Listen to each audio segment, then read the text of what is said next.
시청자 여러분 안녕하십니까. 3월 29일 목요일 뉴스 신석의 진행을 맡은 박형입니다. 오늘도 제 옆에는 언제나 촌철살인의 해설을 해주고 계신 권순욱 대표님 모셨습니다. 안녕하세요. 네, 안녕하세요. 저희 오늘 뉴스 브리핑 시작하기 전에 기쁜 소식이죠. 네. 여론조사에 관련한 이야기를 먼저 좀 해드려야 될 것 같습니다. 우리 대통령님 지지율이 네. 그냥 70%대 언저리서 그냥 거의 뭐 박스권에 갇혀있는 정말 10%, 20%, 30% 계속해서 무조건 박스권이군요. 네. 박스 한번 만들면 네. 작아지지가 않아. 그리고 이게 잘 찢어지지도 않아. 그러니까요. 이게 뭐 이렇게 한번 훅 내려간다든지 정말 대단한 하락이 있다든지 그런 건 없는 것 같아요. 네. 지금 최근에 이슈가 좀 많았죠. 네. 개헌안 발의, 그리고 베트남 그렇죠. 순방, 그리고 아랍에미리트, 그리고 이제 특히 이제 북한 문제 네. 잘 해결이 되고 있는 네. 이런 것들이 모두 반영이 되어서 지금 특징적인 게 뭐냐면 진보층이라고 하는 네. 진보층, 충이 아닙니다. 진보층 그리고 40대에서는 조금 하락을 했는데 오.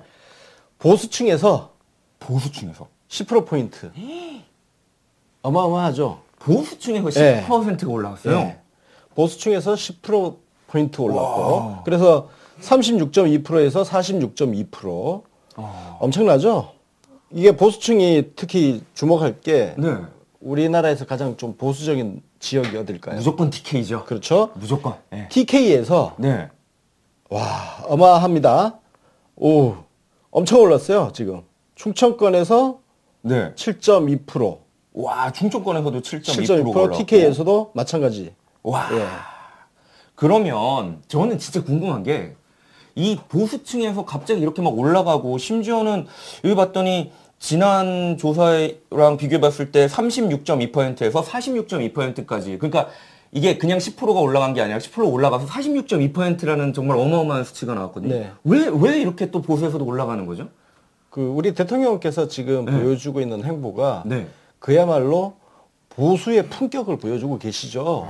그러니까 국익 중심의 어떤 외교. 네. 그래서 그 외교도 정말 잘 해내시고 그리고 안보 문제에 있어서도 정말 작년 말 올해 초까지만 해도 전쟁 분위기가 왔다 갔다 하던 한반도의 평화의 봄을 우리가 지금 맞고 있잖아요. 이런 것들이 그동안 정말 가짜 뉴스가 엄청나게 범람을 하고 있지만 결국은 진실이 승리를 한다. 진실이. 결국 시간이 흐르면서 진실이 그 거짓을 다 물리치는 거죠. 그 효과가 지금 나타나고 있다고 생각을 하고요. 예. 특히 정말 그 개헌안 관련해서 눈여겨볼 대목이 개헌안 찬성 반대 당연히 찬성이 지금 높아졌죠. 64.3%인데 TK에서 와 16.8%포인트 상승했습니다. 16.8%. 그러니까 TK 지역이 그동안 자유한국당하고 스탠스를 같이 하는 그 행태를 보여줬는데 거의 지금 이탈하는 그러네요. 양태예요. 그러니까 1차 조사에서 29% 정도 나왔는데 찬성이 지금 2차 조사에서 46%가 나왔어요. 와, 그러면 개헌안 발표되고 나서 뭐 한 주 정도 사이에 이렇게 훅 올라간 거잖아요. 그러니까 한 주 사이에 그 TK 지역 여론 지형이 확 바뀌고 있다는 거거든요. 오, 약간 소름 돋는데요, 지금. 예. 그래서 자유한국당이 오늘 여론조사 결과를 애써 정신 승리하면서 여론조사 안 믿어, 안 들려, 안 보여, 막 이런 거 있잖아요. 그거 할 것 같아. 정말 딱 그게 보이는데 저 정말 궁금한 게 있는데 지금 이 상황이라면 앞으로 말씀해 주신 것처럼 뭐 북핵 문제도 더 잘 풀려갈 것 같고 이 진실된 어떤 개헌안이라는 이 발의된 개헌안에 대한 여론도 계속 좋아진다면 저희 혹시 지방선거에서 TK의 파란 색깔 볼 수 있을까요? 다 안 된다고 하거든요. 말도 안 된다고 얘기하잖아요, 다들. 저는 그 희망의 끈을 잡고 있어야 된다고 생각해요. 그 어쨌든 자유한국당, 바른미래당이 선거 연대를 하지 않고 독자적으로 후보를 낸다면 그래서 우리가 열심히 바미당도 응원해주고 자유당도 응원해주고 우리는 다 열심히 응원해줘야 돼요. 니들 열심히 해서 다 후보 내야지. 정당으로서의 존재감. 그럼요. 자존심을 지키기 위해서 후보 내야 돼 해가지고 다 후보 내게 우리가 열심히 응원을 해줘야 됩니다. 그래서 내일 경북도지사 출마하시는 분이 우리 인터뷰 오세요. 또 저희 뉴비씨에서 또 인터뷰를. 그러면 또 저희 뉴비씨에서 인터뷰 한번 하고 나시면 인지도가 또 확 올라가시잖아요. 지는 모르겠지만 조금은 도움이 되겠죠. 아유, 큰 도움이 저는 될 거라고 믿어 의심치 않습니다. 자, 그리고 또 눈에 띄는 거요. 우리 대통령님 연령대별 지지율을 보면요. 가장 높은 지지율을 기록하고 있는 연령대가 어디일 것 같아요? 자, 저는 이거는 그냥 확고합니다. 20대겠죠. 20대예요. 그러니까 우리가 가끔 어떤 글을 보면 20대가 등 돌렸다, 분노했다, 이런 이간질 기사 엄청나게 보잖아요. 우리 대통령님의 가장 강력한 지지층이 어디냐? 20대입니다. 그렇습니다. 예? 그러니까 헛소리 하지 말. 그런 헛소리 보면 팩폭 딱 해줘요. 그냥 대통령님 가장 강력한 지지층이 어디냐? 20대. 20대 지지율이 가장 높습니다. 아니, 여기는 거의 맨날 80%대야. 그러니까요. 아니, 그런데 맨날 뭐 한 75% 요 정도 내려가면 어마어마하게 20대에서 등을 돌렸다라는 식으로 막 과장하고 이러거든요. 그러니까. 그렇게 따지면 이제 빨리 오늘부터 언론이 TK가 마침내 자유한국당에게 등을 돌렸다. 라는 기사를 막 내야 될 것 같은데 그 기사는 안 나오겠죠? 뭐 절대 안 나오죠. 지구가 멸망을 해도 안 나올 겁니다. 저희 뉴비씨는 언제나 진실만을 전달해 드리도록 하겠습니다. 기분 좋습니다. 아우, 정말. 기분 좋은 게 또 있어요. 또 있습니까? 바른미래당 7%야, 7%. 정의당 5%. 민주평화당 2%대. 아이고. 와. 정당 왜 하냐? 아니, 지금 분위기를 보면 더불어민주당의 지지율은 계속 50%를 넘어가면서 상승 기조가 나오고 있잖아요.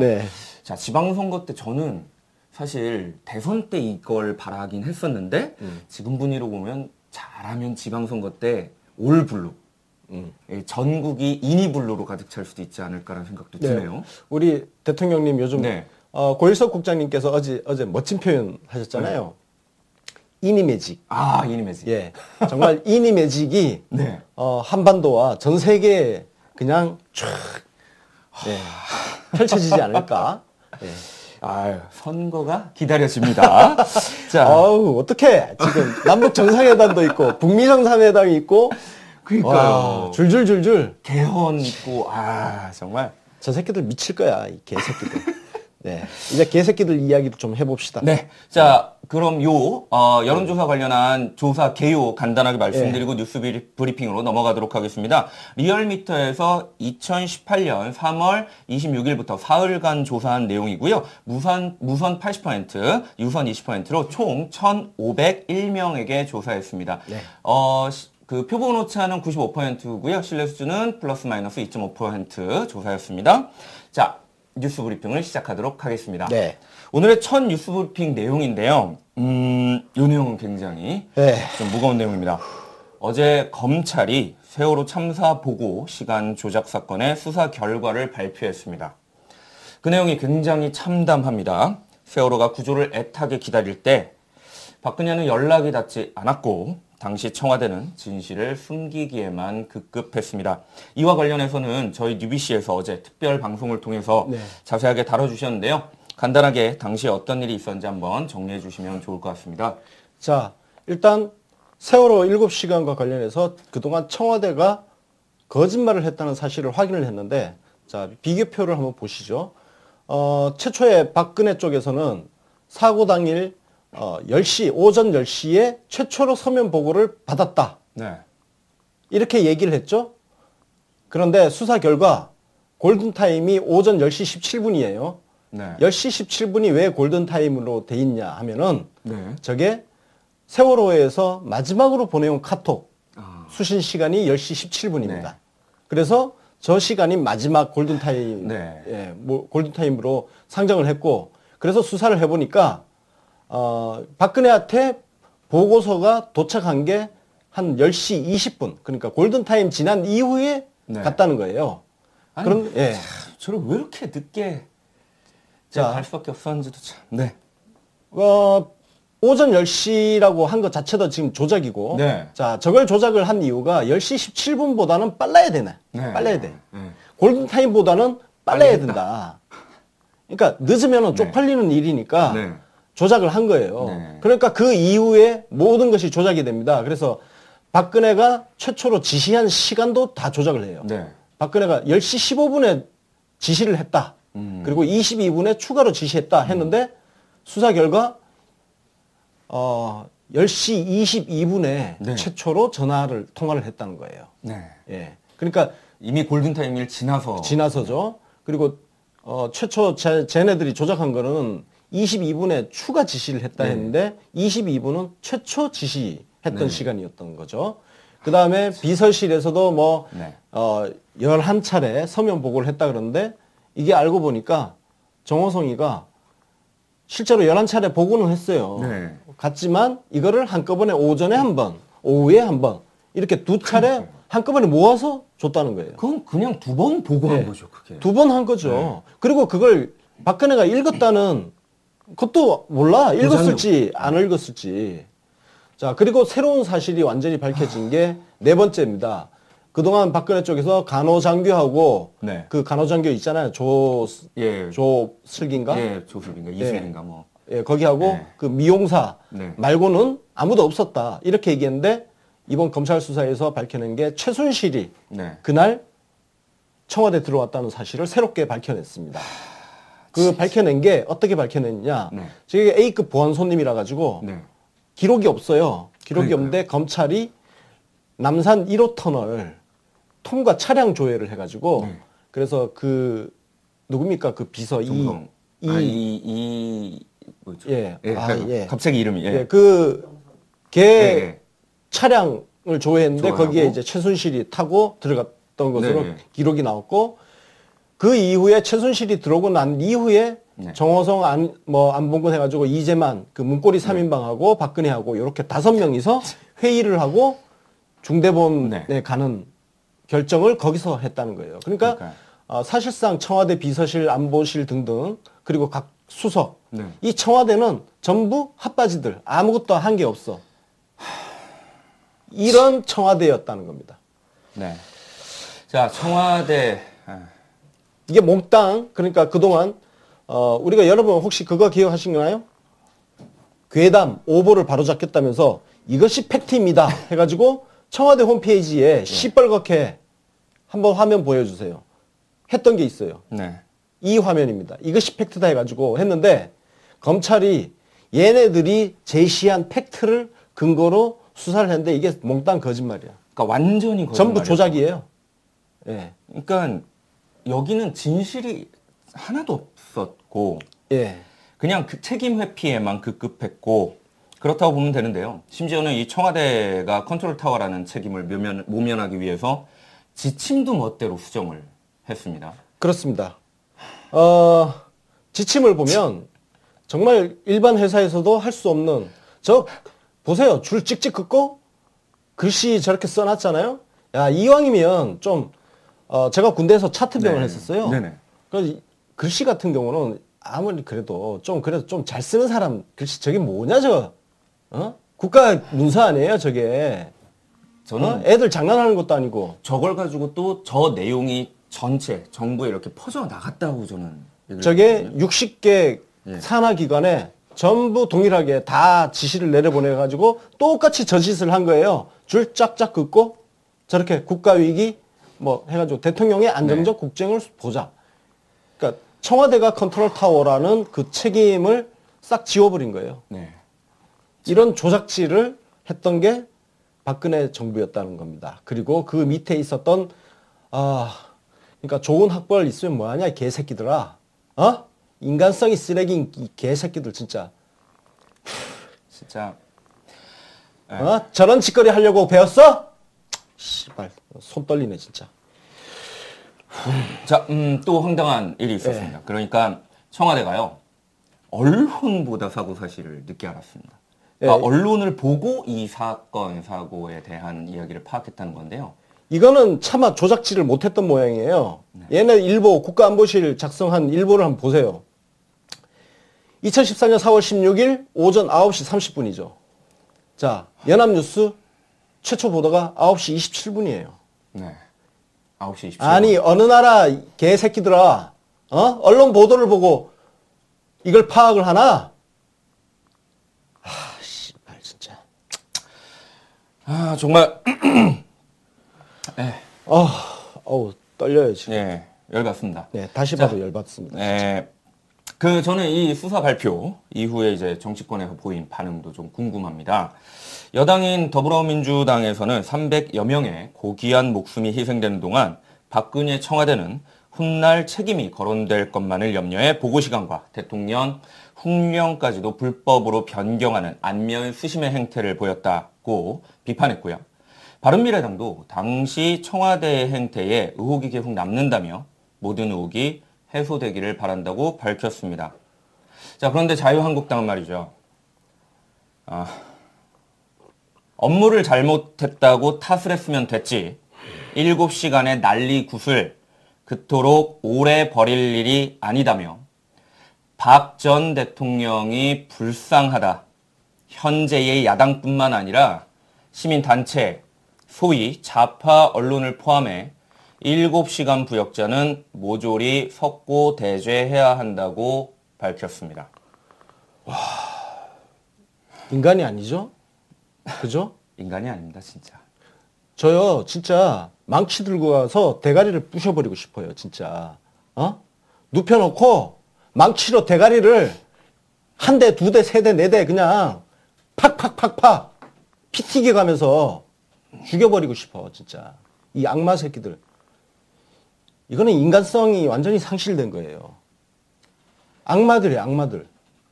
이거 지금 이 논평을 우리 세월호 유가족들이 보면 어떻겠어요, 진짜. 보통 적어도 인간이라면요. 자신들이 잘못한 거에 대해서는 부끄러움 정도는 느낄 수 있어야 된다고 저는 생각합니다. 이 세월호 7시간이 왜 문제가 됐어요? 왜? 구술했다는 등, 어디 호텔에 갔다는 등, 마약을 했다는 등, 온갖 설이 나왔던 거, 미용 시술을 했다. 온갖 설이 왜 나왔냐? 그 7시간 동안 뭐 했냐고 계속 물어보는데 대답을 안 하니까. 대답을 했으면 그런 설이 왜 나왔겠냐고. 대답을 안 하니까 계속 온갖 이런 단서들을 모아가지고 추론을 한 거 아니에요. 그 추론을 왜 하게 됐냐? 대답을 안 하니까. 말을 안 하기 때문에. 그래서 고작 한 짓이 조작질 아닙니까? 그렇습니다. 그 조작질을 한 게 그 7시간을 밝혀내기 위해서 검찰이 수사를 한 거야. 근데 저 7시간도 미완성입니다. 네, 아직도 저게 완벽하게 밝혀진 게 아니에요. 왜 못 밝혔냐? 검찰 어제 보도자료를 보면 그래요. 박근혜를 조사를 했는데 직접 검사가 찾아가서 조사를 했는데 박근혜가 절대 말을 안 한대요. 박근혜가 말을 하지 않으면 그 7시간의 완벽한 해명은 안 되는 거예요, 지금. 그렇습니다. 그 7시간 때문에 온갖 설이 나왔는데 이 개새끼들은 와, 이거 보세요. 홍지만 이 새끼 이게 대구에 가서 낙선하고 지금 다시 서울로 기어 올라왔거든요. 이게 SBS 아나운서 출신 아니에요. 그래서 난 TV에서 얼굴 좀 팔았다고 국회의원 턱턱 당선되는 이 꼬라지 빨리 청산을 해야 된다고 생각하는데, 자, 이 보면 시민이 쓰라고 만들어 놓은 광화문 광장을 몇 년간 불법으로 사용하며 세월호를 불쏘시개 삼아 버텼던 시민단체는 무엇이며 찌라시 같은 얘기를 한치의 의심도 없이 사실인 양 호도하며 쓴 언론은 또 무엇인가. 이 개새끼야. 이 인간 쓰레기 새끼. 네, 맞습니다. 여기에 대해서는 저는 국민이 이 내용에 대해서는 분명히 기억하고 다음에 국민의 권리로, 투표로, 표로 반드시 심판해야 된다. 그렇게 생각을 합니다. 자, 이 수사 발표에 세월호 유가족분들께서는 굉장히 많은 충격을 받으셨습니다. 또한 검찰에 보강 수사를 요청했는데요. 유가족분들께서 원하는 그날의 완전한 진실이 밝혀져야 될 텐데 말이죠. 아까 말씀해 주신 것처럼 박근혜는 입을 닫았습니다. 네. 결국은 박근혜가 입을 열어야 되는데 이게 사실 보세요. 구명조끼를 학생들은 입었다고 하는데 그렇게 발견하기가 힘듭니까? 이런 저런 백치 같은 애를 대통령 만든 게 도대체 누구야? 자, 적폐의 본질은 자유한국당이에요. 자유한국당을 이 땅에서 멸망을 시키지 않으면 대한민국은 계속 발전할 수 있는 속도가 훨씬 더 많이 갈 수 있는 거를 조금밖에 못 가는 상황이 생길 겁니다. 예. 굉장히 많은 생명이 희생된 사건입니다. 그리고 그 진실이 밝혀지고 있는 상황입니다. 그 상황에서도 자신들의 잘못을 뉘우치지 않는 그런 집단에게 과연 나라의 일을 맡겨도 될지는 꼭 생각해 봐야 될 것 같습니다. 자, 이 사건에서 더욱 화가 나는 것은 진실을 감추려고 조작까지 했던 청와대 인사들인데요. 과연 처벌 가능할까요? 네, 지금 일단 이번 수사를 통해서요. 김기춘, 그리고 김장수, 김관진 전부 지금 추가 기소됐습니다. 그리고 윤전추까지 기소됐고, 김규현이라고 이게 그 김장수 후임이었어요. 아까 전에 그 서류 조작한 거 보셨죠? 그 조작한 게 김규현인데 얘는 지금 해외 도피 중입니다. 그래서 검찰이 인터폴에 적색 수배를 했고 여권 무효화 조치를 했습니다. 그래서 아마 곧 잡혀 들어오지 않을까 예상을 해보고요. 그 밑에 있던 신인호라고 육군 중령이 있습니다. 여기는 지금 군검찰로 이첩을 했습니다. 그래서 아마 합당한 처벌을 받을 것으로 예상합니다. 세월호는 아직 끝나지 않았습니다. 저희도 계속해서 관심 있게 지켜보도록 하겠습니다. 자, 다음 소식으로 넘어갈게요. 북한 김정은 국방위원장이 중국의 시진핑 주석을 만난 자리에서 비핵화와 관련된 언급을 했습니다. 한미가 선의로 우리의 노력에 응해 평화 안정의 분위기를 조성해 평화 실현을 위한 단계적인 조치를 한다면 한반도 비핵화 문제는 해결될 수 있다는 내용인데요. 김정은이 비핵화를 염두에 두고 있는 것만은 분명한 사실처럼 보입니다. 그렇습니다. 결국은 미국하고 대화를 하겠다는 것은 비핵화가 전제되지 않는 것은 대화의 의미가 없잖아요. 저는 지금 이 김정은의 행보를 보면 비핵화에 대한 의지가 확실하다. 그래서 그 비핵화를 통해서 대신 북한이 받고자 하는 것은 뭐냐. 결국은 개혁 개방 경제로 나가는 거 아니냐. 개혁 개방 경제. 저는 김정은이 그래도 어릴 때 해외 유학파 출신이잖아요. 그렇죠. 스위스 출신이죠. 그러니까 자기가 보고 배운 게 있단 말이에요. 그래서 기존의 그 북한 체제로는 도저히 지탱하기 힘든 상황. 제재 압박도 지금 강도 높잖아요. 그래서 새로운 탈출구, 개선책을 찾는 게 결국은 개혁개방 경제로 나가기 위한 그 조치로 비핵화를 카드로 해서 미국하고 수교하는 단계까지 이런 것들을 중국하고도 사실 그동안 냉랭히 했던 관계였잖아요. 굉장히 안 좋죠. 쉽게 얘기해서 북한이 중국의 통제를 안 받았잖아요. 그냥 마이웨이 가겠다. 그래서 그 관계를 다시 이제 그 과거의 혈맹 관계를 확인하면서 이런 지금 우리나라하고 대한민국하고 미국하고 이야기하고 있는 것들에 대해서 사전 조율 작업 같은 것을 하지 않았을까. 당연히 중국도 그렇게 되면 북한을 경제적으로 지원할 수 있는 명분이 생기기 때문에 분위기가 전반적으로 굉장히 좋았잖아요. 그래서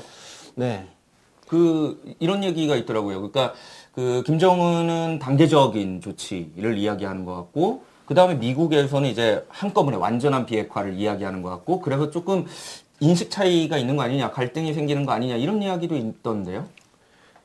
이거는 그래서 사실 그건 다 소설이에요, 지금. 소설. 저도 그 소설 쓸 수 있고, 저는 다른 소설을 쓰겠습니다. 제가 지금 돌아가는 상황을 보면 그야말로 일괄타결 가능성이 저는 굉장히 크다. 예를 들어서 뭐 주한미군 철수 문제라든지 이런 것도 지금 뭐 걸림돌이 된다 이런 얘기 하잖아요. 제가 보기에 김정은은요, 주한미군 그냥 냅둬라 할 가능성이 커요. 왜냐면 굳이 주한미군을 한반도에서 뺄 이유가 없어요. 북한 입장에서도. 그냥 어차피 이 세력 균형이라는 그 측면에서 주한미군 존재의 의의가 있기 때문에 북한도 이 질서 자체를 완전히 해체하는 게 아니라 결국 중요한 것은 한반도에서 평화체제 협정, 평화체제를 구축하고 그걸 통해서 제재에서 벗어나고 비핵화와 동시에 개혁개방 경제로 나가고 미국과의 관계 개선을 통해서 뭔가 한 단계 더 새로운 북한을 만드는 그 그림을 그린다면 주한미군 철수라든지 이런 자잘한 거 가지고 전문가라는 사람들이 이게 걸림돌이 될 것이다 어쩌고 하는데 아니요. 지금 이 상황은요.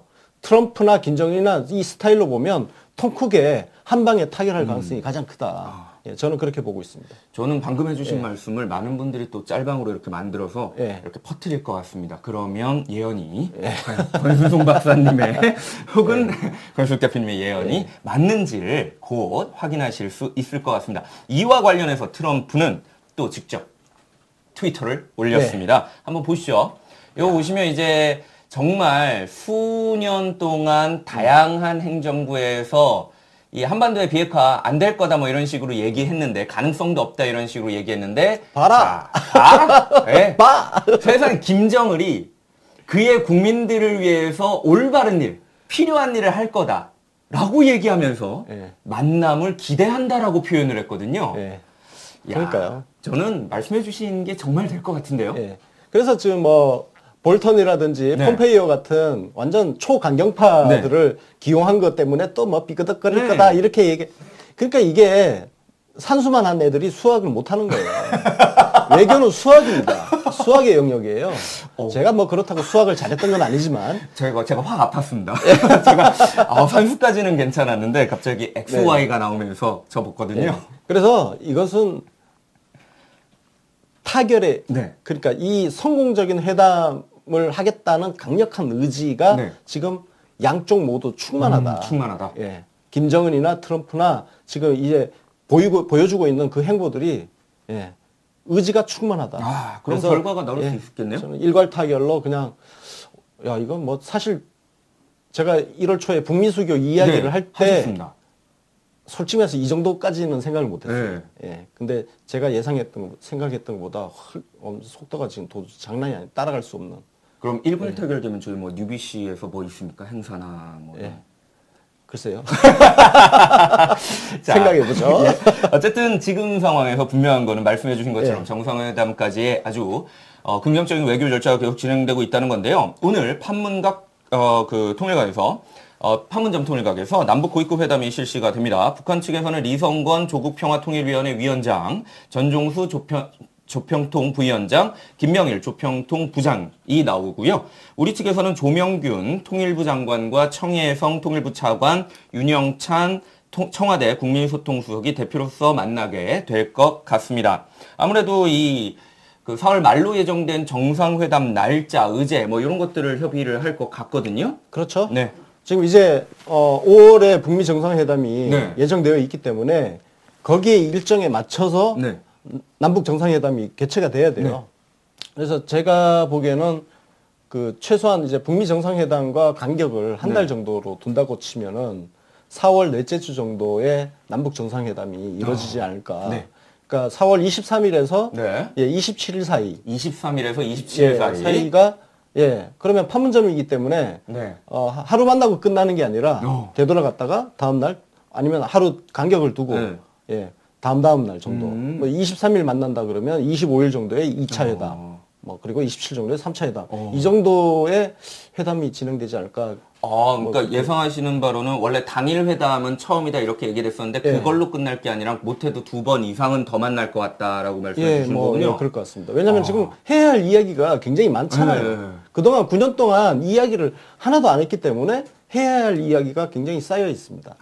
그래서 이야기를 많이 하지 않을까. 하긴 또 이렇게 만나시면 또 우리 문재인 대통령께서 꿈뻑꿈뻑을 하실 가능성이 굉장히 높기 때문에 아마 또 만나고 싶어 하지 않을까라는 생각이 듭니다.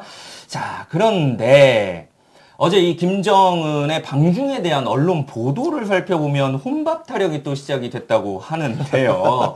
자, 이 내용은 언론해부실 통해서 좀 자세하게 다뤄볼 예정이거든요. 일단 저희 고일석 편집국장님 오셨으니까요. 안녕하세요. 안녕하세요. 요 내용은 언론해부실에서 자세하게 다뤄주실 거죠? 다시 시작됐다기보다 그냥 주기적으로 한 번씩 지랄하는 거죠. 알겠습니다. 그 주기적인 지랄 뒤에서 한번 말씀드리도록 하고요. 다음 소식입니다. 자, 문재인 대통령께서 행정안전부, 과학기술통신부, 해양경찰청 청사 이전에 대한 내용을 담은 중앙행정기관 등의 이전 계획 변경안을 제가하셨습니다. 이 제가에 따라 행정안전부, 과학기술통신부는 세종특별자치시로, 해양경찰청은 인천광역시로의 이전이 확정되었습니다. 과거 이제 행정수도 논란도 좀 떠오르고 하는데요. 어떤 의미가 있을까요? 그렇죠.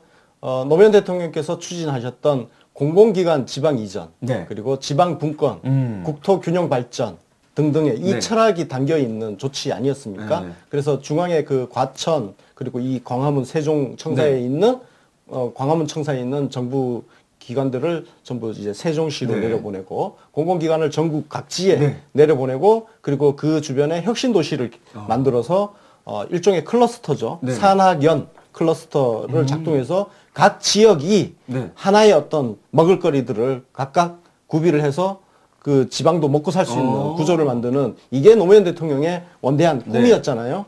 이게 지난 9년 동안 법률이 만들어져 있기 때문에 어쩔 수 없이 저 새끼들이 하기 싫은 거 억지로 했단 말이에요. 네. 그래서 속도가 엄청 거북이처럼 늘어졌던 것들을 대통령께서 취임하신 이후에 그동안 미처 진도 못 나간 거를 속도감 있게 지금 네. 진도를 빼고 있어가지고 아마 제 예상에는 이거 길게 안 가고 네. 임기 2년, 3년 차 이내에 완전히 종교를 지어버릴 수준까지 가지 않을까 그렇게 예상을 해봅니다. 야, 이렇게 되면 지방이 각자의 먹을거리를 또 확보할 네. 수 있게 된다는 거네요. 지방에 있는 학생들이 전부 서울로 오는 이유가 네. 뭡니까? 결국은 먹고 사는 문제 때문에 그렇죠. 그렇잖아요. 지역에 어떤 먹고 살만한 그런 기반만 조성이 되어 있다면 굳이 길을 쓰고 서울까지 올라올 이유가 없잖아요.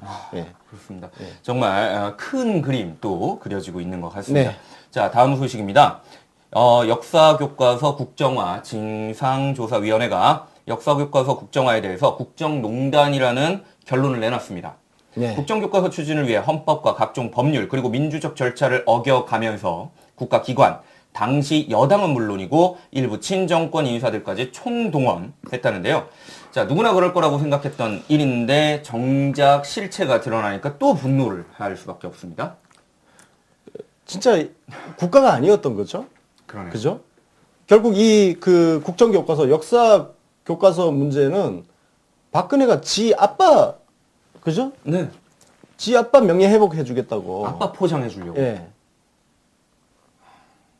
진짜 박정희 한 사람 때문에 이 난리를 친 거 아닙니까? 그렇습니다. 아무도 보지 않는 그 교과서. 네. 그때 유일한 그 교과서 있잖아요. 뉴라이트 사관 들어간 교학사였나? 교학사였죠. 그거 정말 전국의 어느 학교에서 딱 한 군데? 두 군데? 네. 한 군데. 한 군데에서 채택한 그 교과서를 일종의 표준처럼 만들려고 했던 짓거리가 국정교과서 작업이었거든요. 제 큰아이가 당시 고등학교 2학년이었는데요. 네. 경북 안동 그 보수적인 동네에서 1인 시위를 했습니다. 국정교과서 반대 시위. 이게 그래서 그 당시 전국의 고등학생들이 1인 시위 정말 많이 했었어요. 네. 그 정도로 정말 고등학생들한테도 비웃음 받는 그런 짓거리를 했었죠. 그 아버지의 그 아들이었군요. 근데 굉장히 멋진 아드님을 주셨는데. 야, 1인 시를. 야, 멋있습니다. 자, 다음 소식으로 넘어갈게요. 어쨌든, 이런 국정교과서 관련한 내용들 하여간 과거의 국정농단들이 계속 드러나는 것을 저희가 계속 보고 있습니다. 앞으로 낱낱이 전부 다 밝혀지길 바라고요. 자, 다음 소식인데요. 문무일 검찰총장이 오늘 아침에 기자간담회를 했는데, 중요한 내용이 있습니다. 좀 소개를 해드려야 될 것 같아요. 네, 그렇습니다. 이거 좀 급히 지금 정리를 해가지고 이제 자세하게 의미를 분석하는 것은 그 뒤에 좀 해야 될 것 같은데요. 네. 일단 공수처. 공수처 같은 경우는 국민들의 열망을 알고 있기 때문에 받아들이겠다. 반대하지 않겠다. 네. 그래서 국회에서 공수처를 도입을 하면 그냥 수용하겠다. 네. 이렇게. 이거는 굉장히 의미 있는 발언입니다. 왜냐면은 당장 우리 더불어민주당 안에도 이 공수처를 자기 소신이라면서 반대하는 새끼가 하나 있죠. 금태섭이라고. 검사 출신. 뒤끝 쩔어. 김종인이가 박아넣은 금태섭. 안철수 가방묻지 하다가. 그리고 더불어민주당의 당론가 배치되게 공수처 반대한다는 소신을 굽히지 않고 있는 금태섭. 계속 두고 보자. 개짜는 뺄게. 자. 어쨌든 검찰총장이 이렇게 공수처 도입 반대하지 않겠다고 밝힌 것은 역대 검찰총장 중에 처음입니다. 처음입니다. 처음이고 그래서 의미가 있고 그 다음 나온 것은 수사권 조정도 받아들이겠다. 대신 98%의 민생 범죄를 경찰이 좀 처리하고 있잖아요.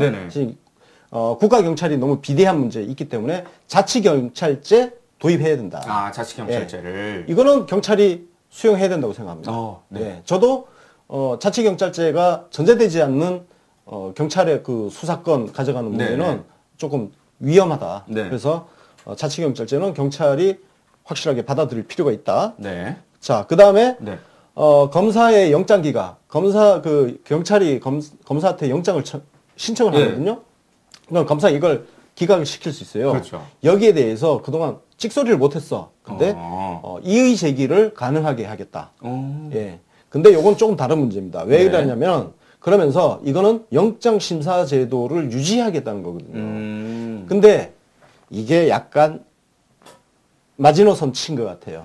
이 부분은 양보를 못하겠다. 지금 검찰의 마지노선을 영장심사제도 유지, 그러니까 영장심사를 자기가 하겠다. 네. 이걸 전제로 지금 한 건데 이번 헌법 개정안의 중요한 내용이 바로 뭐냐면은 검사의 영장 청구권을 헌법에서 빼버렸습니다. 그러니까 지금 요 부분은 약간 지금 우리 정부가 추진하고 있는 방향하고 약간 배치되는 네. 그런 내용인데요. 자세한 거는 저도 이제 그 내용을 아직 다 못 봤는데 일단 이 정도로 일단 설명을 해드리고 자세한 내용은 내일이나 뭐 다른 기회에 제가 좀 한번 다시 설명해드리겠습니다. 어쨌든 지금 검찰 입장에서는 처음으로 처음으로 이렇게 공수처에 대한 이야기를 했네요. 저 혹시 공수처는 과연 만약에 된다면 언제쯤 이렇게 좀 진행이 될 것 같으세요? 지금 그게 굉장히 지금 어려운 문제예요. 공수처 그 수사권 조정 문제 이게 전부 얽혀 있는 문제라 가지고 당장 일단 우리 민주당 안에서도 조금 전에 제가 금태섭 이야기 한 이유가 뭐냐면 당장 민주당 안에서도 단일 대우가 안 되는 상황에서 자유한국당이 무조건 다 반대하고 있잖아요. 공수처 같은 경우는. 그러면 이게 도대체 밀어붙일 수 있는 동력이 어디서 생기냐. 일단 민주당이라도 당론이 확실해져야 되고 안에서 딴소리 하는 인간이 없어야 되는 거예요. 금태섭 같은 인간이 바로 내부 총질러입니다. 예? 내가 금태섭 개새끼라고 욕한다고 내부 총질이 아니고 금태섭 의원은 정말 많은 분들이 지금 분노하고 있잖아요. 더불어민주당 안에서 당원분들도 굉장히 분노하고 다음 총선에서 공천 탈락시켜야 돼요. 그래야죠. 다른 좋은 훌륭한 분들 우리 민주당에 정말 많습니다. 자, 요 내용을 이제 마지막으로 오늘의 뉴스 브리핑은 정리를 해야 될 것 같습니다. 자, 언론에 부실 시간입니다. 오늘은 이슈 프리즘 시간을 조금 뒤로 미뤘습니다. 최재성 의원과의. 오늘 최재성 그 정당발전위원장이 출마 회견을 했죠. 그래서 전화 연결을 하는데 시간을 조율을 11시 50분 정도로 지금 조율을 해놔가지고 언론 해부실 먼저 하고 나서 전화 연결하도록 하겠습니다. 자, 그러면 언론 해부실로 바로 진행을 해보도록 하겠습니다. 고일석 편집국장님, 혼밥. 풀대로. 정말 진짜. 시작하면서 말씀을 드릴게요. 어제 김정은 북한 국무위원장이 중국 방문을 마치고 평양으로 돌아갔는데 이 대단히 중요한 회담이었죠. 그래서 이에 대한 평가 기사가 줄을 잇고 있는데요. 그 와중에 유독 눈에 띄는 두 개의 기사가 있었습니다. 이게 둘 다 중화일보 기사예요. 문재인 대통령 오찬도 못했는데 리커창, 왕혼이, 왕치상과 웃고 떠든 김정은. 또 하나는 김정은, 시진핑 두 차례 식사, 리커창 등 총출동. 와. 근데 이게 같은 기사입니다. 같은 기사예요. 제목만 다르죠. 제목 바꾼 거예요? 근데 두 번째 기사가 좀 제목이 점잖죠. 조금 그렇죠. 김정은, 시진핑 두 차례 식사, 리커창 등 총출동. 이게 노무를 하는 거예요. 조금 담담하죠. 그나마. 근데 이제 첫 번째 있던 웃고 떠들고 기사가 이제 온라인에서 밤 9시에 등록된 기사였는데 밤새도록 아마 욕 바가지로 먹었던 모양이에요. 그래가지고 두 번째 점잖은 제목은 6시 30분 오늘 새벽 6시 30분에 고쳐놨고요. 지면에도 그 제목으로 나갔습니다. 근데 원래는 더 했어요. 원래는요? 이 기사가 처음 출고된 게 오후 한 2, 3시 이때였는데요. 이때는, 원래 지면 제목은 모르겠는데, SNS에 송고된 네. 기사 제목은 이렇습니다. 한번 볼까요? 네. 김정은 혼밥 문재인 대통령과 달리 고밀도 고품격 의전받았다.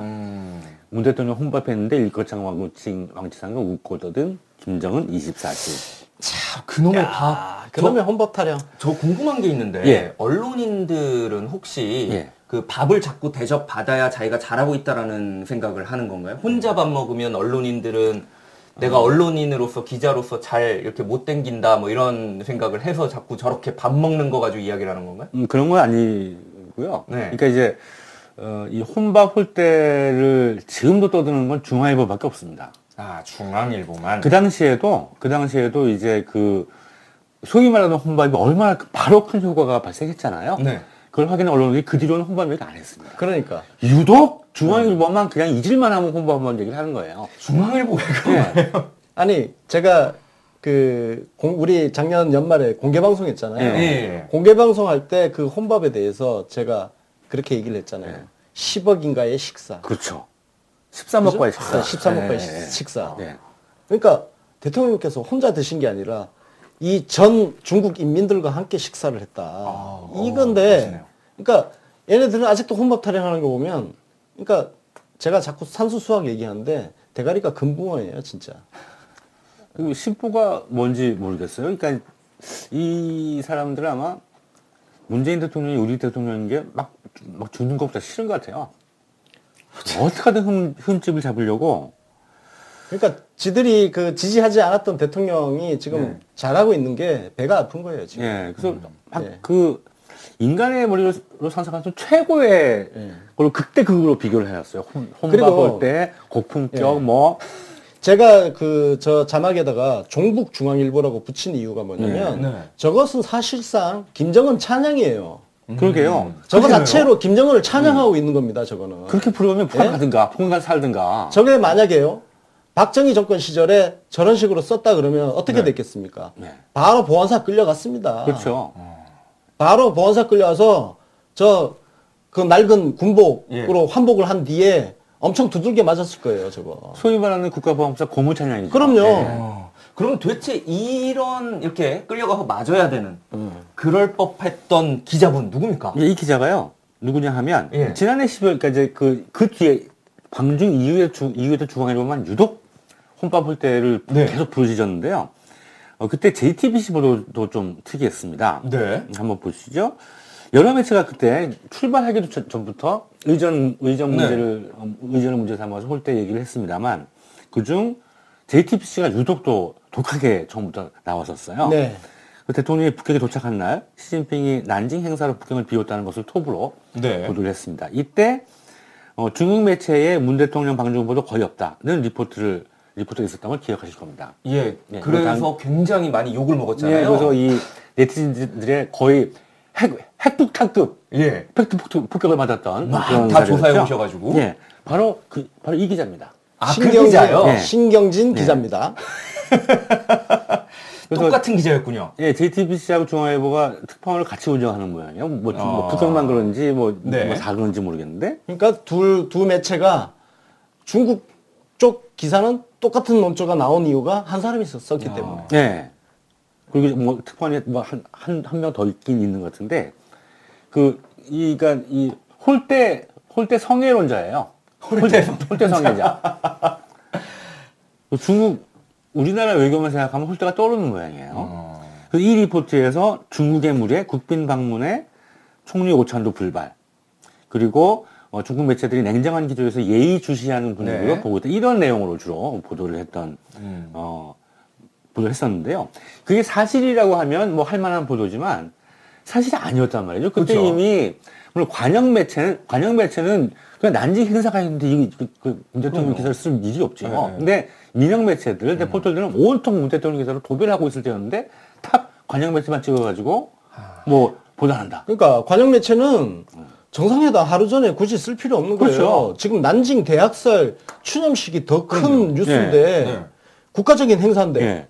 거기에 매달려야 되는 거죠. 관영 매체는. 그러면 그 다음에 한중 정상회담 했을 때는 또 관영 매체가 그걸 비중 있게 썼잖아요. 그리고 보도 안 한 것도 아니에요. 그러니까. 임일보죠.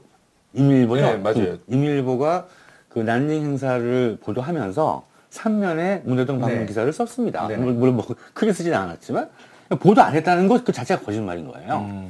그러니까 이것은 저주입니다. 저주. 그래서 이제 중국과 북한이 워낙 특별한 관계이기 때문에 김일성이든 김정일이든 중국 방문을 하면 엄청난 환대를 받습니다. 중국 입장에서 바로 코앞에 대륙에서 해역을 나가는 코앞에 있는 폰이 얼마나 중요하겠어요. 또 미국의 진출도 막아주고 있는 것이고요. 그래서 항상 이것이 관심사가 되고요. 뉴스의 주제가 충분히 됩니다. 다른 보도를 보면 되게 이런 식이에요. 다른 보도는 평이하게 환대받았다 정도이고 좀 더 자세하게 쓴 게 이 정도입니다. 그러니까 조선일보에서도 시진핑과 2차례 식사, 상무위원회 영접, 극진했던 중의 북대접. 뭐 이 정도야 뭐. 예. 그 유명한 박정협이네. 그래, 박정협이네. 박정협도 이렇게 쓰는데 이게 그나마 좀 많이 봐준 거지만 그래도 자연스러운 것이죠. 이걸 굳이 문재인 대통령 방중과 김정은 방중을 비교할 이유가 없는 겁니다. 상황과 배경이 다른 것이죠. 중요한 건 정말 한심한 게 뭐냐면 지금 이 상황이 남북 그리고 미국, 중국 이 국제 정세가 지금 급격한 변화, 커다란 지금 파도가 덮쳐오고 있는데 저 홀대론 저 따른 의전 따위에 신경 쓰는 거는 진짜 해일이 밀려오는데 조개 죽고 있는 거예요. 굳이 이 방송국에 지금 우리 문재인 대통령을 요걸 보여야 되겠다는 얘기예요. 참. 이것이 이제 그 다음 사진을 한번 보겠습니다. 이게 작년 7월에 베를린에서 G20 정상회담이 있었죠. 이게 이제 우리 대통령 첫 번째 외교 대미 무대였는데 이때 첫 번째 한중 정상회담을 가지게 됩니다. 이때 엄청나게 살벌할 때였죠. 그래서 이때 회담을 하면서 긴장된 분위기이면서도 화기애애하게 진행되면서 이 시진핑이 이런 얘기를 합니다. 북한과의 혈맹 관계가 근본적으로 변하는 것은 아니다. 이것은 이제 너무 우리 좀 쪼지 마라는 얘기입니다만 대한민국 대통령 앞에서 북한과의 혈맹 관계를 강조를 한다는 것은 대단히 좀 일종의 중국식으로 표현하면 사변적인 것이죠. 중국과 북한과의 관계가 이렇다는 것이죠. 이럴 정도인데 이럴 정도의 어떤 새로운 지도자가 또 지금 판국에서 특히 지금까지 중요한 판국에서 중국 방문할 때 의존하는 건 전통적으로도 그렇고 시기적으로도 그렇고 당연하고 자연스러운 겁니다. 그리고 우리나라는 이 다음 칼럼 한번 보죠. 바로 이 신경림 기자가 쓴 칼럼입니다. 이게 우리 방중 마치고 평가 관련해서 평가 겸해서 쓴 칼럼인데요. 여기 보면은 요 다음 장을 보면 다음 장 한번 보죠. 요 한 장 더 남기면 적진을 찾은 문 대통령에게는 막할춤을 쳐줄 항백이 없었다. 중국을 적진이라고 표현하고 있습니다. 정확한 표현이죠. 그때 우리 대통령은 적진으로 뛰어들어서 중국과의 관계를 해소하고 다음에 1월부터 벌어질 이 북미 남북 환경 변화를 위한 토대를 환경을 만들어야 될 중차대한 사명을 띄고 적진으로 뛰어든 거예요. 그러니까 사실 중국하고 북한은 혈맹 관계잖아요. 그럼요. 우리하고 미국이 혈맹 관계인 것처럼. 그보다 더해요. 그러니까 서로의 입장을 감안하고 이야기를 하면 되는 거예요. 그렇죠. 그러면 지금 시진핑이 김정은 환대하는 건 너무나 당연한 일이야. 우리가 트럼프 오면 환대하는 거하고 똑같은 거 아닙니까? 우리의 어떤 외교 관계의 어떤 밀도에 따라서 우리가 환대해주는, 대접해주는 그 클래스가, 레벨이 달라지는 거 당연한 거예요. 중국 입장에서도 당연한 거지. 근데 그걸 수평적으로 비교해서 그렇죠. 우리가 홀대받았대. 갈 때는 싸늘할 때였어요. 사드 때문에. 그렇죠. 막 엉망진. 한중 수교 이후 최악이었죠. 그때 무슨 의전을 바랍니까? 그렇죠. 시진핑이 박근혜하고 황교안한테 뒤통수 얻어맞고 기분 나빠 있는 상황인데 그 상황에서 무슨 어떤 환대가 가능하겠어요? 그걸 감안하면 엄청나게 중국에서 신경 많이 썼다고 스스로도 얘기를 하고 있는 것이죠. 그리고 심지어 지금은 또 이 북중 정상회담 한 거와 관련해서 또 중국에서 직접 한국으로 특사를 보내서 설명을 해주겠다고 그렇게 하고 있잖아요. 그러면 이게 단순히 밥 문제가 아니라 그냥 우리 대통령 까고 싶은 거예요. 그러니까 근데 주기적으로 지랄한다고 그러죠. 이게 무슨 시작한 것도 아니고 툭 하면 할 겁니다. 앞으로도. 앞으로도요? 그 제가 오죽하면 중앙일보 이제 혼밥 타임은 좀 그만하시죠? 라는 칼럼까지 썼을 정도예요. 아, 혹시 중앙일보 뭐 JTBC 이분은 그 혼밥 칼럼니스트 뭐 이런 거 나중에 하고 싶으신 게 아닐까라는 생각이 들 정도로. 이 인간만 그런 게 아니라 중앙일보 다 그런데 툭 하면 혼밥을 나온다 또. 네, 그래요. 뭐 왜 그런지 잘 모르겠습니다. 정말 이해를 할 수 없는, 정말 저주라고 표현할 수밖에 없는 것 같은데요. 아까 말씀해 주신 대로 참 주기적 지랄이 있을 것 같아요. 참 안타깝습니다. 뭐 그러면 그럴수록 어떤 국민의 신뢰를 계속 잃게 될 거라고 생각이 되네요. 네. 자, 언론의 부실 이것으로 좀 정리를 하고요. 저희가 이슈 프리즘 전화 연결부터 진행을 좀 해야 될 것 같습니다. 자, 전화 연결이 됐습니다. 네. 네, 위원장님 안녕하세요. 안녕하세요. 네. 오늘 그 송파을 출마 기자회견 네. 아침에 하셨습니다. 기분이 어떠신가요? 네, 그렇습니다. 예. 뭐 오랜만에 등판하셨는데. 초선 출마할 때 그때 느낌? 오래 쉬셨어요, 그죠? 그런데 사실 뭐 국회의원 하고 안 하고를 따져보면은 이제 좀 쉰 셈인데 네. 2년이 된 셈인데 그런데 이제 대선이 있었고 또 대선 후에 또 정당발전위원장을 네. 하면서 실제로는 뭐 쉬었다는 기간이 별로 안 됩니다. 그래요. 쉬지는 못했지만 뭐 제가 보기에는 국회의원을 못한 거죠. 근데 확실히 그 원내에 안 계시면 뭔가 약간 자꾸 잊혀지는 그런 느낌이 있는 것 같아요. 자, 여튼 오늘 그 출마 기자회견이 약간 뭐 그 사람에 따라서는 반응이 다를 것 같아요. 왜냐면은 급작스럽게 느낄 수도 있고 좀 너무 늦는 거 아니냐 이렇게 판단할 수도 있을 것 같은데요. 위원장님 본인 입장에서는 어떠세요 지금? 우선 조금 서두른 편이죠. 왜냐하면 보궐선거는 원래 여건이 다 무르익고 상대 카드, 우리 카드 이런 게 다 이제 나타났을 때 그때 이제 보궐선거 뭐 공천도 하고 이러는 거거든요. 또 특히 이번에는 지방선거하고 같이 하기 때문에 지방선거 단체장 경선 정도를 끝내놓고 하는 게 원래 맞는 거죠. 네. 그럼 오늘 늦었다고 보기는 어려울 것 같습니다. 오늘 그럼 그 출마 선언 이렇게 공식적으로 하시게 된 이유가 지금 경선이 지금 임박해 있다는 이야기인 것 같은데 그 일정을 한번 말씀해 주시죠. 현재까지는 다음 주 월화에 후보 등록하고 바로 면접한다 정도만 알고 있습니다. 그런데 꽤 당에서 서두르는 것 같습니다. 지금 송파을에는 송기호 지역위원장이 있단 말이에요.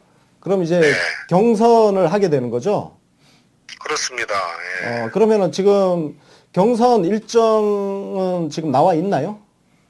날짜는 안 나와 있는데요. 5일날 후보 등록하고 그 다음 주 안에 바로 한다는 거니까 엄청 빨리 하는 거죠. 그럼 진짜 급작스럽게 지금 출마를 하시게 된 거네요? 그래서 빨리 출마 선언을 하게 된 거죠. 그럼 이제 뭐 그 경선 준비 기간이 굉장히 촉박하게 돼버렸는데 날짜가 별로 없잖아요, 그죠?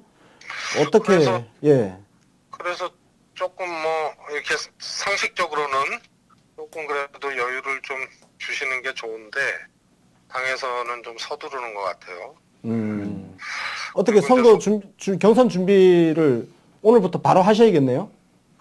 오늘부터 해야 됩니다. 큰일 났네. 안녕하세요. 저 박평입니다. 네네, 안녕하세요. 안녕하세요. 한 가지 좀 궁금한 게 있는데요. 그러면 이제 경선의 어떤 선발 방식이 어떻게 되는지 많은 분들이 궁금해 하실 것 같아요. 혹시 참여를 할 수 있나? 당원이 아니면 어떻게 하나? 송파에 살고 있지 않으면 혹여나 경선 과정에서 참여는 할 수 있는 건가? 이런 것들이 좀 궁금하신 분들도 계실 것 같거든요. 우선 송파을 거주자이시면 여론조사 50% 권리당원 50%로 알고 있거든요. 그러니까 일반 여론조사를 할 수가 있고 응대할 수가 있고 송파을 권리당원은 또 50%의 이제 반영을 하게 되니까요. 외부에 사시는 분들은 참여할 수 있는 방법은 없습니다. 근데 이제 그 외부에 다른 지역에 거주하시는 분들이 송파을 이렇게 선거를 경선부터 해서 이걸 도와드릴 수 있는 방법은 뭐가 있을까요? 좀 지금 알려주시죠. 네. 두 가지죠. 송파을의 권리당원은 아니되 거주하는 분들에게 이제 네. 경선에서 지인 소개 이런 거. 네. 경선에서 이제 뭐 보면 최재성 좋다. 예. 뭐 이렇게 해서 응답해달라고 하시는 방법도 있고요. 네. 뭐 권리당원 또 이렇게 지인들이 계시면 또 네. 그런 방법도 있고 그렇습니다. 자, 지인분들 많이 찾아주시고요. 자, 그리고 그 이제 선거사무소 이제 열어야 될 거 아니에요. 그러면 이제 자원봉사자도 좀 필요할 것 같은데요. 어떻게 하면 되나요? 사무실 그냥 찾아가면 돼요? 예, 사무실은 좀 오늘 이미 받은 게 있고 저는 뭐 전입을 이미 해서 네. 그렇고 사무실은 받은 게 있어서 이제 오늘 이제 계약을 할 거예요. 네. 그런데 이제 선거라는 게 물론 외부에 사시는 분들은 투표권 행사를 못 하시지만 그래도 이제 홍보 인력 또 자원봉사가 다양한 분야에 좀 필요하죠. SNS 인력. 네. 그렇죠. 그러면 이제 자원봉사 하실 분들은 이제 뭐 홈페이지라든지 뭐 이런 거 다 열고 SNS 네. 돌리고 하면서 자원봉사자도 좀 이제 모집도 하고 그렇게 하시겠네요. 후원 계좌도 열어야죠. 후원 계좌는 네. 그 모든 후보들이 예비 후보 시절에는 네. 후원회를 둘 수가 없고요. 네. 단체장, 국회의원 선거 등에 공천받은 자는 후원회 둘 수 있고요. 그 전에는 이제 펀드를 하는데요. 네. 그거 다 이제 소위 말해서 이제 이 외상값이니까 네. 갚아야 되는 거라서 네. 저는 이제 공천이 되면 그 네. 뒤로 이제 후원회를 열 수가 있습니다. 지금은 후원할 수 있는 방법은 없네요. 없습니다. 예. 아유, 지금, 아니, 왜냐면 저희 지금 채팅창에서 후원 계좌 빨리 알려달라고 쭉 올라와가지고 제가 여쭤봤는데. 그럼 후원해 주시고 싶은 분들 굉장히 많기 때문에 이제 공천을 받으셔야 되겠네요. 네, 그렇습니다. 자, 그리고 지금 다른 당에서 뭐 배현진, 뭐 박종진 이런 얘기가 나오지만 과거에 보면 우리 쪽 후보가 먼저 정해지고 나면 거기에 맞춰서 후보를 교체하는 경우도 있어요. 그렇습니다. 예. 사실 우리 지금 송파을 후보는 이번에 조기에 지금 확정되는 상황이 된 거잖아요. 그러면 그렇습니다. 그 이후에 저쪽에서 후보를 교체할 가능성 어떻게 있을까요? 원래 이제 과거 전례로 보면 그런 일이 왕왕 있었습니다. 네. 그래서 여전히 그 가능성은 뭐 조금이라도 있는 거고요. 네. 그런데 지금 홍준표 대표가 스스로가 셀프 임명해서 사만시대 소도로 가는 것처럼 새누리당의 자유한국당의 소도가 대구라고 생각해서인지 네. 그 위원장으로 대구로 숨었거든요. 네. 그러니까 당대표가 자유한국당 입장에서 정권 뺏기고 당사자가 후보였고 자유한국당이 어려운데 대구 임명을 셀프 임명해서 위원장으로 가버리니까 사실 자유한국당 입장에서 해볼 만한 지역이 송파을인데 이쪽에 최선의 후보를 권하지를 못하는 거예요. 그 다음에 또 하나는 홍 대표님 스스로가 당권이나 자기 자신에게 좀 이렇게 대척점에 설 수 있을 만한 인물들은 당이 망해도 끌어들이질 않는 것 같아요. 그러니까 의미 있고 경쟁력 있는 후보가 유일하게 해볼 만한 지역이고 보궐선거의 바로미터인 송파을에 그런 경쟁력 있는 후보를 못 구하고 안 구하고 있는 것 같아요. 네. 그런 점에서 보면은 또 교체할 만한 대안이 있겠느냐 이런 생각이 듭니다. 네. 자, 그나저나 우리 위원장님에 대해서는 많은 분들이 SNS상에서 당대표 출마 이야기를 많이 하거든요. 오늘도 기자분들이 물어보셔서 그 전에 뭐 저는 뭐 영광의 시간이었다고 오히려 생각하는데 불출마하고 뭐 공직 안 맡겠다고 하고 주로 이제 내려놓기 하는 사람이다 이런 이제 말을 많이 들었거든요. 네. 네. 이후에는 우리 문재인 정부 성공과 또 정권 재창출을 통한 새로운 대한민국을 만들기 위해서 이제는 뭘 마다하고 너무 또 그렇게 비켜서 있고 이런 것은 이제 안 하고 더 적극적으로 모색을 해야 되는 시간들이 오지 않겠나 생각합니다. 자, 뭐 오늘 그 출마 선언문을 보면 정치 혁신의 길을 가기 위해 송파을 재선거 출마를 선언한다 이렇게 말씀하셨어요. 우리 위원장님이 생각하시는 정치 혁신, 예, 짧게 한번 요약해 주시죠. 네, 대통령 바뀌고 정권 교체하고 대통령 지지율, 당 지지율이 높다고 정치가 바뀐 거는 아니거든요. 네. 그래서 진화하고 있는 국민들하고 정당과 정치가 점점 격차가 나는데 이거를 본질적이고 구조적으로 바꿔내지 않으면 안 됩니다. 특히 당원이 170만 명이면은요, 옛날에 입던 옷은 그거는 터지게 돼 있습니다. 네. 그래서 그 시스템, 그 구조로 빨리 혁신을 해서 만들어내지 않으면 저는 화살되어 우리 당의 위기로 온다고 생각을 합니다. 그래서 이 정치 혁신을 통해서 정당이 강해지고 이걸 통해서 문재인 정부 성공을 뒷받침하고 이걸 통해서 재집권을 해야 되는 것이 사실은 상식이죠.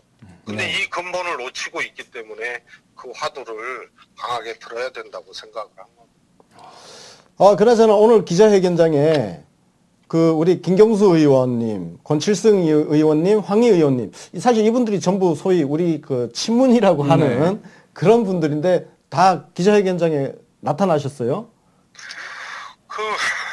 원래 뭐라 그럴까요? 차 떼고 포 떼니까는 또 많은 분들이 응원해 주셨는데 못 오신 게 우선은 이제 당직이나 지도부 또 포함되신 분들 또 선거철이니까 뭐 공심위 뭐 자격심사위 선관위 시도당 뭐 공심위 선관위 이런데 거의 다 들어가 계세요. 예. 그러니까 못 오시네. 네, 못 오시는 거죠. 네. 그래서 그 소위 말해서 국회의원 외에 직책이 없는 분들 오셨습니다. 그러니까 원래 훨씬 더 많은 분들이 오실 수 있었는데 최소한으로 그 정도 오신 거다. 예, 그렇죠. 응원 전화를 많이 받았습니다. 부득이 못 오신 거죠. 뭐 예를 들어서 뭐 김병관 의원님도 계시고 많이 계시죠. 예, 또 저는 영입됐던 뭐 김병기 의원 또 제 지역구했던 거기 하고 계시는 조홍천 의원님 다 선관위원이에요. 네. 선관위원이 오시면 안 되죠. 네네. 네. 뭐 나중에 뭐 후원금 내시겠죠. 자, 이제 뭐 점심시간 됐는데 어떻든 오늘부터 경선 준비 좀 열심히 좀 하셔야 될 것 같습니다. 네. 열심히 하겠습니다. 네. 그래서 하여튼 뭐 좋은 결과 있으시길 한번 옆에서 응원을 해드리겠습니다. 네, 제가 또 열심히 해서 송파을에서 의미 있는 승리를 해서 강남 3구까지 이번에 지방선거에서 우리가 이길 수 있도록 그렇게 해서 문재인 정부 집권 중반기로 들어가는 이 시점에 안정적인 동력을 확보할 수 있도록 혼신을 다하겠습니다. 네, 오늘은 출마회견 당일이기 때문에 이렇게 간략하게 전화 인터뷰 했지만 기회가 되면 좀 긴 인터뷰 할 수 있는 기회를 잡아봤으면 좋겠습니다. 네, 감사합니다. 네, 감사합니다. 감사합니다. 네. 저는 요 말씀이 좀 와닿는 것 같은데 이제 놓으실 만큼 놓으시고 이제는 그럴 때는 아니고 잡으실 건 또 잡으실 것처럼 말씀을 해주셨어요. 사실 우리 최재성 위원장님이 그 2015년 당 혁신 과정에서 정말 원래 이분이 친문 아니에요. 근데 그냥 자기 정치 철학, 소신만 가지고 하다 보니까 그때 문재인 대통령께서 당대표 하던 시절에 그냥 호위무사가 돼버린 거야. 그래서 정말 온갖 칼침을 다 맞았죠. 그래서 뭐 사무총장 임명했더니 또 지랄지랄 해가지고 그거 내려놓고 뭐 예. 그러다가 또 공천 과정에서 뭐 말을 많이 하니까 네. 그냥 알았어, 나 불출마할게. 이렇게 돼버린 거 아닙니까? 그러니까요. 그래서 그 자기 불출마하고 그 남양주 지역구를 조홍천 의원한테 넘겨주고. 예, 그동안 사실. 사무총장 그 불발됐을 때 정말 가장 어이없는 상황이었죠. 그렇죠. 친문이라서 불발된 거였잖아. 네. 친문 아닌데. 네.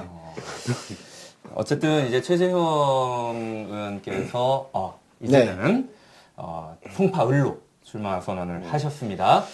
자, 많은 분들께서 관심이 많으실 것 같아요. 네. 격전지가 된 것 같기도 한데 워낙 뛰어난 분이시라 화제만큼 뭐 그렇게 또 막 이렇게 격전보다는 일방적이지 않을까라는. 근데 일단 이제 경선을 지금 해야 되니까 송기호라는 이상한 분이 지금 지역위원장 차고 있어가지고 그분 뭐 지금 청와대 페이스북 라이브 뭐 김현정 본부장님 나오셨다 그러는데 정말 보고 싶어요. 김현정 본부장님. 근데 이 우리 김현정 본부장님을 공격했던 사람 중에 한 명이 바로 송기호 위원장입니다. 자, 이제 저희는 칭찬합시다로 넘어가도록 하겠습니다. 오늘의 칭찬합시다는 더불어민주당의 백보드판입니다. 사람이 아닙니다. 사람이 아니고 물건입니다. 아유, 사람이든 물건이든 저희가 칭찬해야 될 거는 언제나 칭찬해야 된다고 생각이 듭니다. 그 화면을 보시면 4월 화해, 5월 평화, 6월 개헌 이렇게 정말 눈에 확 들어오는 한마디로 정리를 해줬어요. 아니 백보드판으로 메시지를 이렇게 간명하게 전달할 수 있다는 게 이게 정말 놀라운 백보드판입니다. 이거는 너무 좋더라고요. 저는 이거 도대체 누구 작품인지. 그러니까요. 저는 이거 보자마자 권숙 대표님이 가셔서 하셨나? 왜냐면 권숙 대표님이 항상 그 말씀을 하셨어요. 논평에서도 마찬가지고 메시지는 간결하게. 짧게. 근데 그게 정확하게 저는 이 백보드판에 들어가 있다고 보여집니다. 저 이걸 보면요. 그 시인 중에 그 이시영 시인이라는 분이 있어요. 여러분들 이시영 이렇게 검색해서 시인 한번 찾아보면 이분이 정말 짧은 시를 잘 쓰시는 분인데요. 이분의 시는 심지어 한 줄짜리도 있고 두 줄, 세 줄, 그러니까 길게 안 써요. 그런데 여기에 정말 생각을 하게 만드는 그런 언어들로 시를 쓰시는 분인데 제가 개인적으로 그런 시를 또 좋아합니다. 물론 긴 시대로 나름대로 맛이 있겠지만 그래서 이번 민주당 백보드판은 메시지의 결정체다. 대변인단이 정말 이걸 좀 배웠으면 좋겠다. 그래서 제발 좀 제목 좀 간결하게 그리고 문장도 간결하고 좀 짧게 장황하게 하고 싶은 말 다 하기 시작하면 한도 끝도 없어요. 그거를 절제할 수 있고 절제해서 절제 속에서도 할 말 다 할 수 있는 거. 이게 능력 아니겠습니까? 그렇습니다. 저 백보드판은 그걸 정말 제대로 보여주고 있는 정수입니다. 그래서 더불어민주당 백보드판이 굉장히 많은 화제를 불러일으켰는데요. 저렇게 선명한 메시지를 국민들에게 전달하는 것에 의해서 우리 더불어민주당이 하고자 하는 일 그리고 문재인 대통령께서 청와대가 같이 함께 해나가야 될 일에 대한 대국민 메시지가 아주 정확하게 전달된 거라고 보여집니다. 오늘의 칭찬합시다는 바로 더불어민주당의 백보드판이었습니다. 자, 오늘 이제 방송을 마쳐가야 될 것 같은데요. 혹시 아직 못하신 말씀 있으시면? 다 했고요. 김현정 본부장님 정말 제가 개인적으로 굉장히 존경하는 분입니다.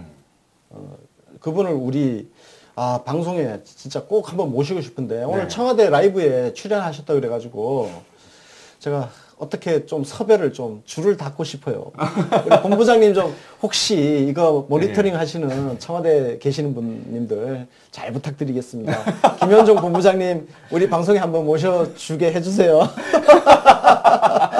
공개 섭외 요청입니다. 혹시 아시는 분들은 이렇게 좀 연락 좀 부탁드리겠습니다. 저희 오늘 준비한 뉴스 신세계는 여기까지입니다. 지금까지 시청해주신 여러분들께 진심으로 감사드립니다. 감사합니다. 감사합니다.